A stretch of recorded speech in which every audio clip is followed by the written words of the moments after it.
D'ici 5 ans, c'est vrai que j'aimerais bien, on en parlait un petit peu juste avant, donc éventuellement développer, avoir une petite équipe autour de moi. Donc soit des collaborateurs consultants aussi, où on pourrait s'associer avec une complémentarité. Bonjour à tous et bienvenue sur cette interview d'entrepreneur. Aujourd'hui, du coup, on est avec Christelle Dumontier qui a créé sa micro-entreprise. J'allais dire agence, mais agence de consulting, Oui, il y a plein dedans, mais entreprise de conseil, très bien. Ouais, voilà, une entreprise de conseil, donc dans la gestion d'affaires. Oui, ouais. On est sur ça. Voilà. Voilà, on va commencer cette interview, mais avant ça, j'aimerais vous dire que les premières parties, deuxième partie et troisième partie, parce qu'on coupe l'interview en 3 parties, sortent le lundi, mercredi et vendredi à midi. Donc, suivant, peut-être que vous ne verrez pas l'interview à sa date de sortie, mais vous savez que voilà, tous les lundis, mercredis et vendredis, il y a les 3 parties qui sortent les unes sur les autres, à midi.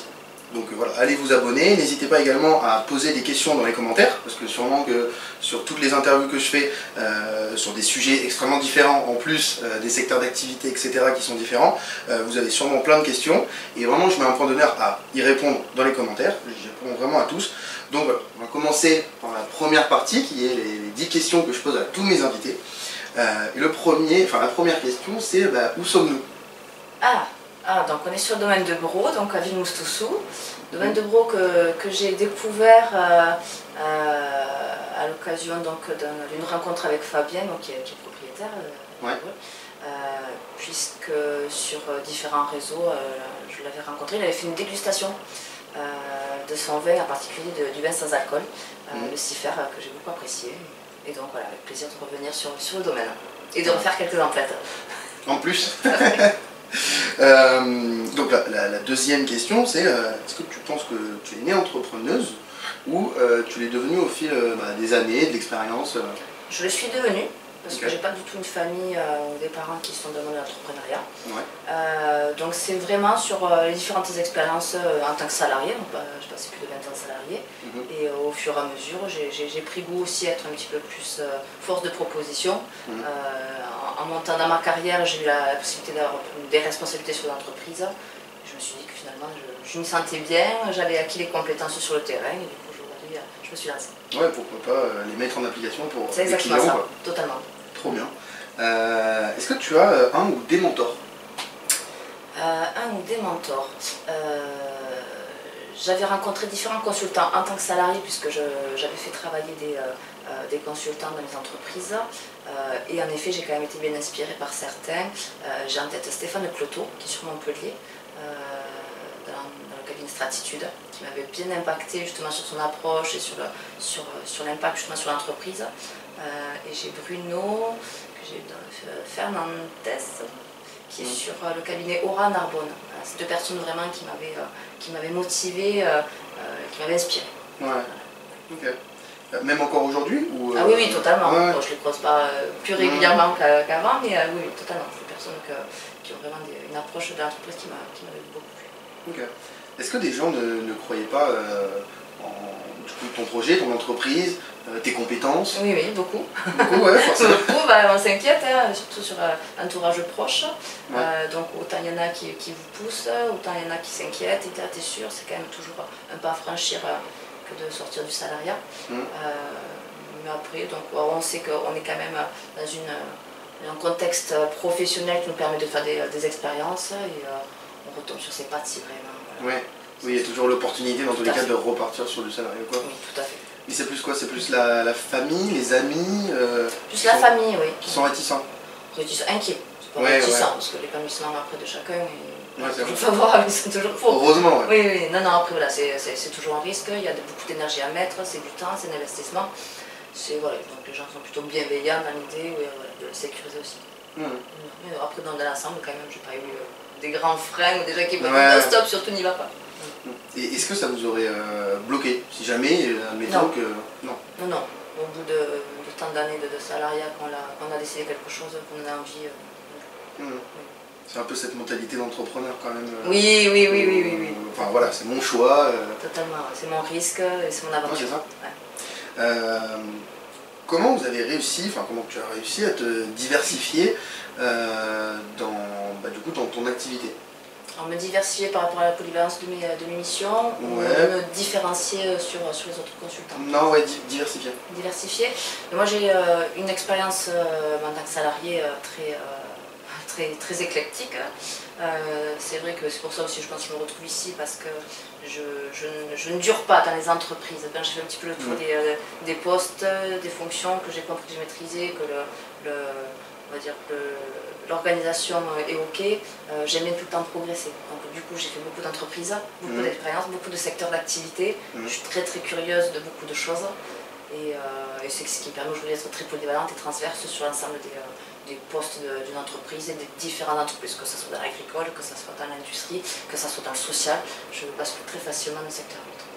C'est des expériences. De toute façon, on va y revenir dans la deuxième partie, parce que c'est vrai qu'il y a beaucoup de secteurs d'activité, enfin vous avez beaucoup de secteurs d'activité en tant que client, donc ça peut poser des questions oui, totalement. Donc ça va être hyper intéressant.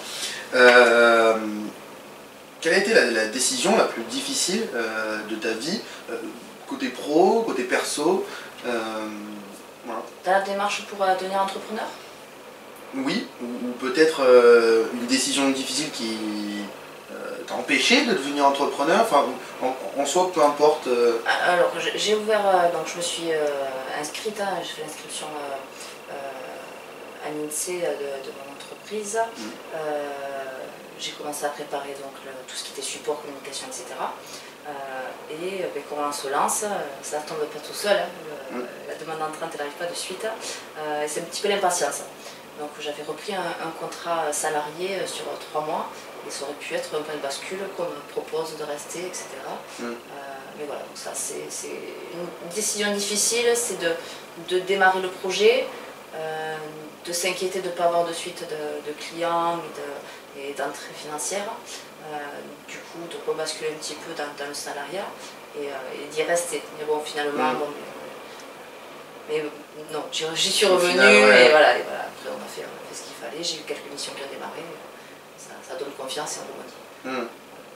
Ça répond à ta question? Ça répond, et du coup ça me donne d'autres idées de questions par la suite, parce que là on a quand même une trame, mais après bon, je pourrais rebondir.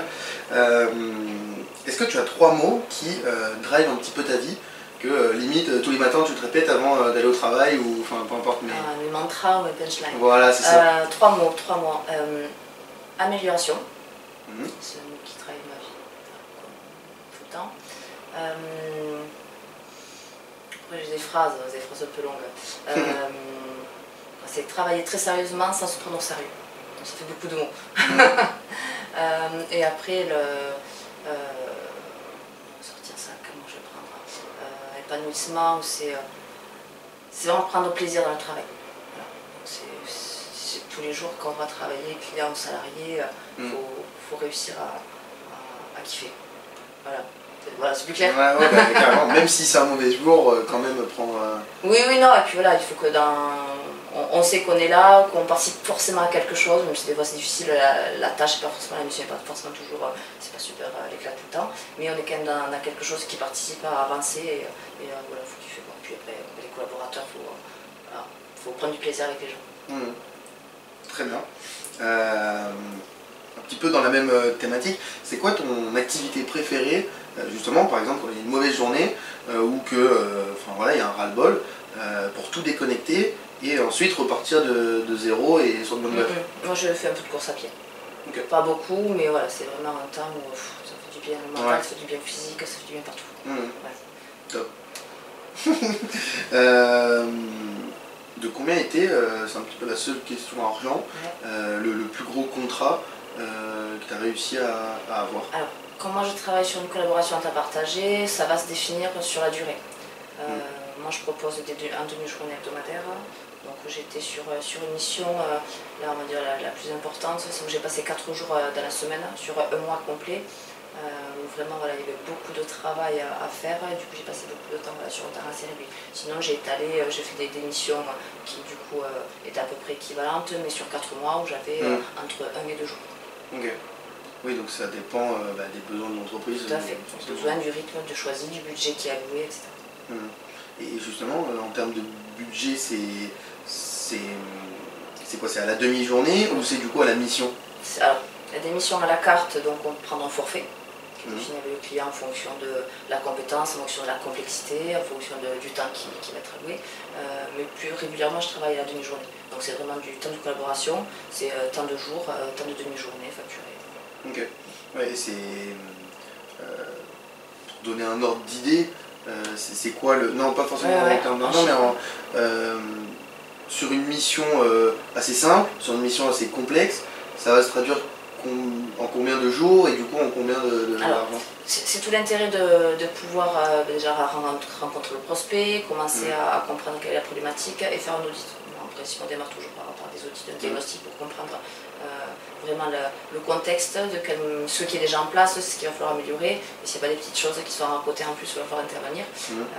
Donc moi, ce que je propose, et je pense que c'est là où ça donne de la flexibilité, aussi la liberté aux clients de continuer ou pas, en fonction de sa satisfaction aussi et de l'intérêt de la mission, c'est que je propose des missions qui sont renouvelables tous les mois. Donc on peut arrêter tous les mois. Par exemple, je dis ok, je commence à faire un diagnostic, il me faut en fonction de la taille de l'établissement 1 ou 2 jours. Je fais une plan d'action, je propose quelque chose, je dis voilà, moi je pense que je pourrais intervenir 1 ou 2 jours semaine. On commence sur un mois, donc ça fait, si on fait une journée, ça fait que 4 jours finalement, mais il y a toujours un petit peu de travail off, on est sur 4 jours. À la fin du mois, on fait un point, et s'il y a besoin, si déjà le travail qui est fait, la proposition est intéressante, on commence à sentir l'évolution, le client souvent il fait perdurer sur le mois prochain, donc on renouvelle. Et sinon, si on a réussi à couvrir la mission sur le mois, ça s'arrête. Ok. Et ouais, ça peut durer du coup 1 an ou non quand même. Pour l'instant, j'ai fait les missions les plus longues, elles sont sur 4 mois. C'est pas l'idéal. Quand on bascule au-delà, je pense qu'on est plutôt sur du management de transition. Si vraiment ça dure, alors c'est bon, la gestion de projet beaucoup plus lourde. Mais pour l'instant, moi je suis plutôt sur des missions plus courtes. Et c'est quoi comme type de mission du coup? C'est très varié. Alors moi j'interviens sur la partie structuration, donc organisation des entreprises, organisation des activités, sur la partie aussi développement, RH, management, essentiellement, et qualité. Donc en fonction, comme ce sont toujours des sujets qui sont quand même très liés, je vais pouvoir intervenir donc sur de la restructuration, quand il y a un développement d'entreprise où on est passé de 10 à 20 salariés, on ne manage pas une entreprise et des humains comme avec de 10 quand on passe une équipe de 20. À un moment donné, il faut passer sur notre procédure, on est obligé d'être un petit peu plus carré, un petit peu plus structuré, il faut faire évoluer les mentalités, il faut accompagner un petit peu le changement, la manière de travailler au quotidien, la communication, etc. Je peux intervenir sur des choses comme ça. Après, j'ai fait des missions très opérationnelles ou création de site internet par exemple, de faire un plan média pour accompagner aussi les personnes en place à mieux maîtriser tout ce qui était emailing, etc. C'est formation relais un petit peu aussi. Ça peut être très très varié aussi. Médiation salariale et là, mission de recrutement, un BTP. Tu vois où ta boîte dans 5 ans? Il faut quand même... voilà. Et toi, par rapport à du coup, ces objectifs-là, comment tu vas faire pour les mettre en place? Si jamais tu n'y arrives pas, comment tu vas pivoter? Voilà. D'ici 5 ans, c'est vrai que j'aimerais bien, on en parlait un petit peu en plus avant, donc éventuellement développer, avoir une petite équipe autour de moi. Donc soit des collaborateurs consultants aussi, où on pourrait s'associer avec vraiment une complémentarité. Je trouve ça très intéressant et je pense pertinent, pouvoir répondre donc, de manière encore plus globale aux besoins des entreprises. Et si, il faut évidemment pour le développer, se faire connaître, proposer des solutions. Être dans les réseaux, donner de la visibilité, faire ses preuves aussi, donc avoir des bons retours, des recommandations, etc. Faire les bons contacts, s'associer, se mettre en collaboration, c'est quelque chose de sensible aussi, donc faut être sûr. Donc voilà, après il y a des étapes qui se font un petit peu par opportunité. On rencontre les bonnes personnes au bon moment, le bon client, etc. Donc on va s'associer. Là j'ai eu l'occasion de travailler par exemple avec le cabinet Solelar, avec Adalis. Qui m'a mis en relation avec un client, c'est quelque chose qu'on va pouvoir faire perdurer par la suite éventuellement, et pourquoi pas une association un petit peu plus proche par la suite, des choses comme ça. Des opportunités qui se font aussi directement, mais beaucoup de réseaux. Le réseau, le partage et l'échange qui font qu'on rencontre des personnes et qu'on peut avoir des projets qui vont s'associer et développer quelque chose ensemble. On va parler aussi de réseau, parce que du coup on s'est rencontrés déjà par rapport un petit peu à ça. Mais du coup dans la deuxième partie, là on a fini les 10 questions. Okay. Par contre, j'aime bien, vous le savez, mais du coup c'est un petit peu la surprise du chef à chaque fois, c'est la 11e question. On entend souvent un conseil, est-ce que tu pourrais donner un conseil aux jeunes entrepreneurs? Moi je trouve que c'est hyper cool cette question, mais on oublie aussi les personnes qui sont moins jeunes et qui voudraient également entreprendre, une reconversion ou quoi, et en plus t'es un petit peu le parfait exemple. Donc c'est pour ça, en fait voilà, 2 conseils, donc un pour les jeunes qui veulent entreprendre et un pour quelqu'un qui veut se reconvertir, peu importe l'âge. Alors, donc c'est vrai que moi j'entends jeune entrepreneur, c'est plutôt l'expérience, et donc je me considère jeune entrepreneuse. Oui. Puisque ça fait pas trop longtemps que j'ai démarré l'activité à mon compte. Donc vraiment pour les plus jeunes, je pense que ce qui est vraiment intéressant, voilà, c'est de pouvoir rencontrer le maximum de mentors aussi. C'est ce qui m'inspire aussi, même si j'étais plus si jeune que ça. Mais voilà, de pouvoir échanger, trouver des personnes qui vont vous inspirer, vous donner des conseils, parce qu'on est quand même assez friand aussi d'être dans la transmission, etc. On accompagne les gens, on accompagne nos clients, on accompagne les gens qui gravitent autour de nous. Donc c'est le cas aussi pour toi, quand tu m'as parlé de ça, moi je trouve ça intéressant. Et si je peux participer, c'est toujours bien. Donc voilà, de s'entourer, de faire du réseau, de ne pas hésiter, pas rester forcément qu'entre jeunes, justement, d'essayer d'aller graviter un petit peu sur des gens qui ont un peu plus d'expérience. Et pour les moins jeunes, qui sont un peu jeunes quand même aussi, moi une chose vraiment que j'ai débloquée, qui m'a changé vraiment sur mon démarrage, c'est plus une posture, c'est que j'arrivais vraiment avec une posture très pro, très business dans mes rencontres. Et finalement, c'est pas ça que moi je voulais proposer. Je proposais trop quelque chose de formaté, de commerce. Ouais, vraiment factuel. Voilà, c'était trop l'approche commerciale, ça ne me ressemblait pas en plus au fond. Et quand j'ai réussi un petit peu à prendre un peu plus confiance aussi en moi, mais dans mon approche, j'y arrive pas en disant j'ai quelque chose à vous vendre. Je rencontre des gens. Le plaisir aussi de rencontrer des gens, des expériences, etc., de faire découverte. Et qu'on est fort. Moi c'est ça, d'autres ça va être autre chose, ça va être justement la partie commerciale, mais ça va être vraiment aligné d'être plus soi. Et de ne pas essayer d'être de suite dans le business et dans la performance, dans la négociation à la force de vente. Moi je l'ai vécu comme ça, et vraiment quand j'ai basculé, ça a changé aussi ma relation, mon rapport et ma capacité à décrocher des missions. Voilà, chef. Hyper intéressant. Cette deuxième partie, mais là, je vais rebondir sur la première.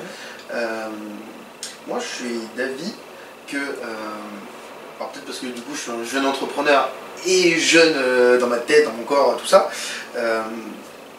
on peut avoir des mentors qui sont plus âgés, forcément parce que du coup il y a peut-être un petit peu plus de ça, plus d'expérience, etc. Mais aussi des mentors peut-être plus jeunes. Tout à fait. Parce que je pense qu'on a chacun du coup nos expériences, nos compétences, etc. Et qu'on peut, je prends un exemple qui n'est pas forcément dans l'entrepreneuriat, mais mes parents, ils sont plus âgés, moi ils m'apprennent des choses et ils peuvent être mes mentors sur certaines choses. Mais d'un autre côté, ma mère qui est en reconversion, je peux essayer de l'amener sur d'autres choses, etc. Donc je voulais juste, voilà, c'était la petite aparté. Oui, là, je suis tout à fait dans ton sens. Donc j'ai fait l'Open Carca dernièrement, où j'ai rencontré des jeunes entrepreneurs qui proposent des produits, et c'était hyper inspirant pour moi aussi, déjà une énergie de taré, donc ça fait du bien. Il y a une vision, mais forcément qui est plus d'actualité, plus en phase avec le monde actuel, la génération à venir, etc. Donc des choses que moi je ne capte pas, parce que aussi je suis avec mon expérience, ma génération, etc. Mais il y a forcément des choses à prendre, c'est certain. Donc voilà, on dit mentor, mais l'échange se fait dans le double sens. Je suis tout à fait d'accord avec toi. Du coup voilà, merci beaucoup. On a fini cette première partie. Pour vous du coup voilà, ça s'arrête là. Rendez-vous mercredi à midi, et nous on va continuer sur cette deuxième partie pour discuter du coup de ton parcours, autant entrepreneurial que avant cette partie entrepreneuriale. Voilà, exactement. Donc voilà, je vous dis à mercredi midi. Merci.